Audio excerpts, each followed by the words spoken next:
Hello and welcome back to Space Engineers 2.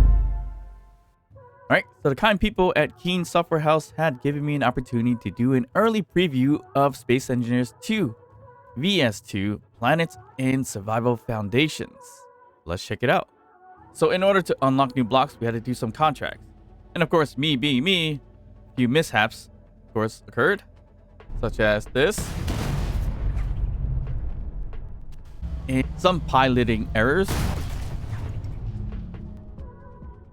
Alright, so after doing a few contracts to unlock some blocks, it is now time to retire and we're going to live here. The Savannah of Verdure.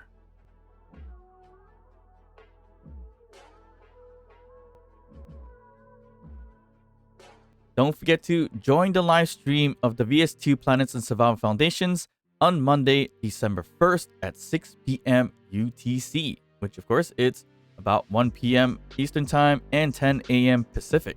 And you can watch it on Twitch and or YouTube.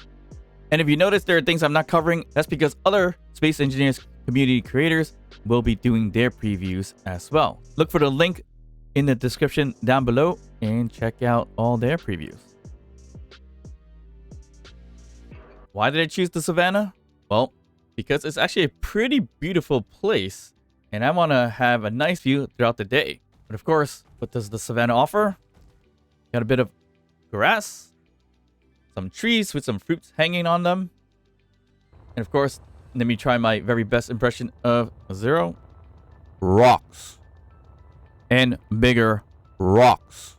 So I've chosen to use this rock/boulder as my first base or home in the Savannah. So there's a nice little spot right here where I could have done maybe a cave building, but let's not do a cave building, but somewhat of an overhanging right around here, just above this, which would make a really nice cave for this boulder. And we can live in a boulder instead of an asteroid like they usually do. All right, so let's get started with building. All right, so I have my trusty old ship here, which is called the Sledge, which I retrieved from doing a few of those contracts, but thought I'd keep it around, and it has a bit of storage so I can get my base started. So what I'm thinking is putting up a bit of a floor plan right over here. But let's lay out the groundworks for now. We could do kind of like half blocks for the time being.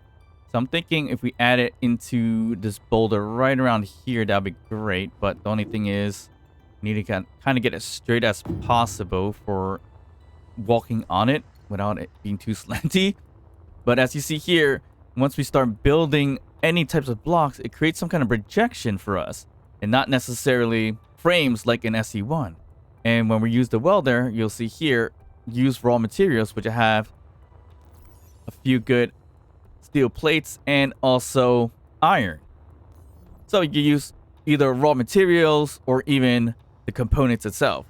But as you see on the menu system right on the right hand side, it tells you the total amount of raw materials that it needs in terms of iron. And if you toggle with R, you'll see what kind of components or the number of components you need. So let's weld this thing up.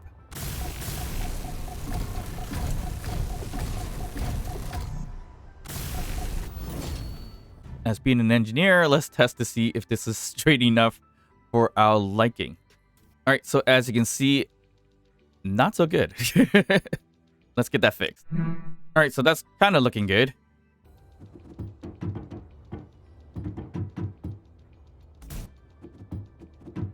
All right, so that's our flooring, and I think it looks pretty decent. It's going to, of course, expand a little bit more, but in terms of how straight it is, it's looking pretty good.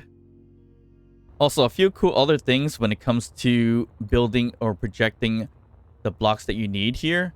If you didn't build it on a wall like I did, if you just kind of like do a new grid, such as this, or even the half blocks, right? So we placed it down like this. So with the projection, it finds its closest area where it can connect. So in this case, it connects to the wall with these truss blocks. And you can kind of build it out like this so it doesn't just float in the air. Because obviously if you build just this, it'll probably just drop. I don't think it's going to allow you to build anyways because, as you see in the top right, no connection points detected other than not having enough materials. But That's a nifty little thing about it. And if you did it even further away, let's just say right over here, trying to get away from the wall itself and just throw it here. It says, warning, floating projections, support blocks will be generated. So that is the truss blocks, as you see here. So that way, you won't have any floating objects. I thought that was kind of like a nifty thing they did here, so that everything is not necessarily a station/ship type of option like what we're used to. Let me just get projecting on this floor plan.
And also what's cool about this projection is that we don't run into the frame. So you can always walk through and build as you build.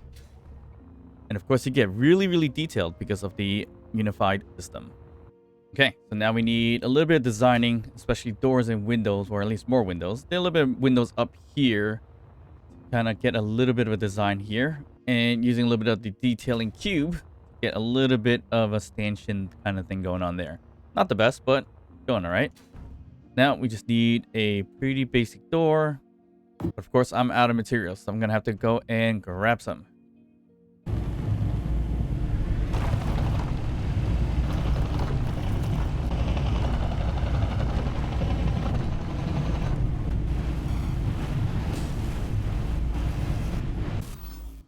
All right, door's complete, but of course, it's not going to work because we don't have any batteries just yet. So we're going to have to hold off on that in a second.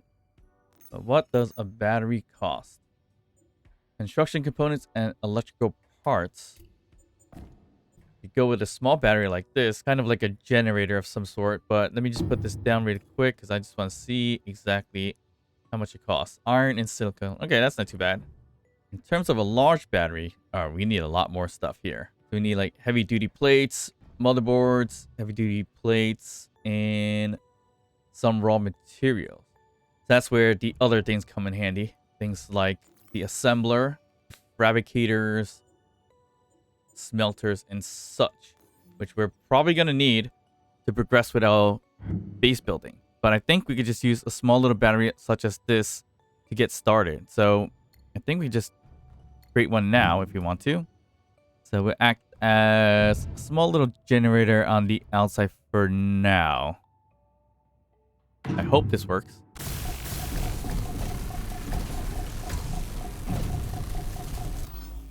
There we go. So we got battery. It does have the power module in there, so that's great for now. And our door should now be working. Perfect. That's exactly what we needed. We do need to fix up the insides here because we can see the mountain. We need to close it up, get some windows on, but that's what we got so far.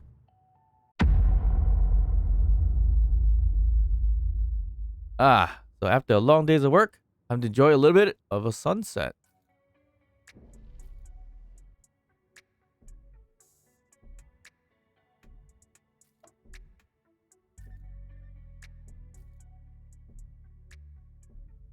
Alright, so after an hour or so of resource gathering, we have finally put our home together.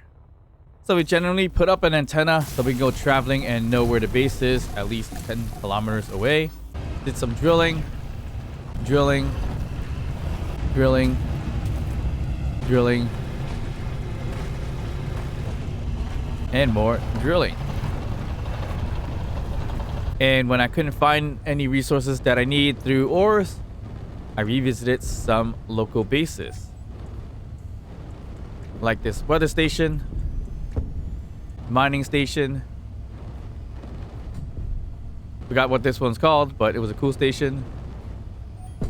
And finally returned home to get things done. So with all the resource gathering of the generic ores such as iron, nickel, copper, and silicon, we were able to put together the entire home right here, aka Dave's Shack 2.0. Alright, so once we get into the home or the shack, you are greeted with a fun little living room center right over here. It's all custom designed because some blocks weren't available just yet. So we got a little bit of a love seat couch, lamp, somewhat of a TV, I guess you could say, bookshelf, and of course the kitchen area where I did forget to put in an oven, but we do have a safe-like fridge over here. Some big old handlebars, but that was just for funs. So that's what this is. And oh yeah, a little bit of a ceiling fan. Of course, doesn't spin just yet. And in here is the bedroom. And in the bedroom, again, more custom stuff. So we have a bed here. Nice little computer room where this is the massive computer, which is really a battery. And some gyroscope just for spinning designs there. Of course, a seat here. Behind me is a lamp, a little bit of a shelf, and a somewhat of a walk-in closet, which is aka cargo container. Alright, other than that, we do have another room here, which is supposed to be the bathroom, restroom, but as you can see here, it's a little huge to be a bathroom and kind of left it blank. That is something to be done in the future, if anything. And in this special room, this is where we're going to put all our nice things in terms of production. So with all the resources that we gathered, we're able to put together a gear forge,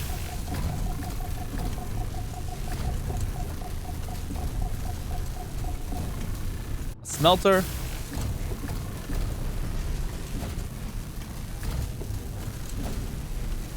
a survival kit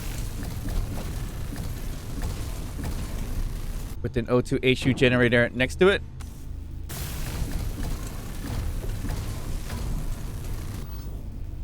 and finally an assembler.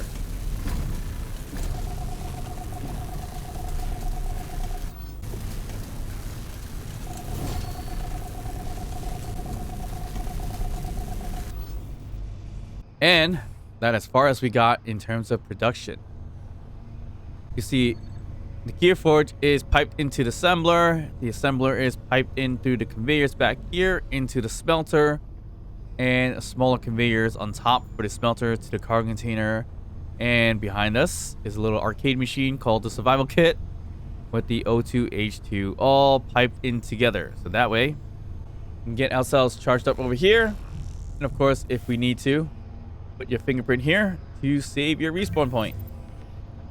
So I hope you guys enjoyed the early preview of Vertical Slice 2 Planets and Survival Foundations.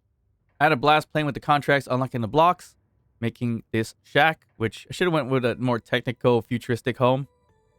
So hope you enjoyed it. Make sure to check the description down below because other community creators will be making previews of this version as well. So let's enjoy the sunrise.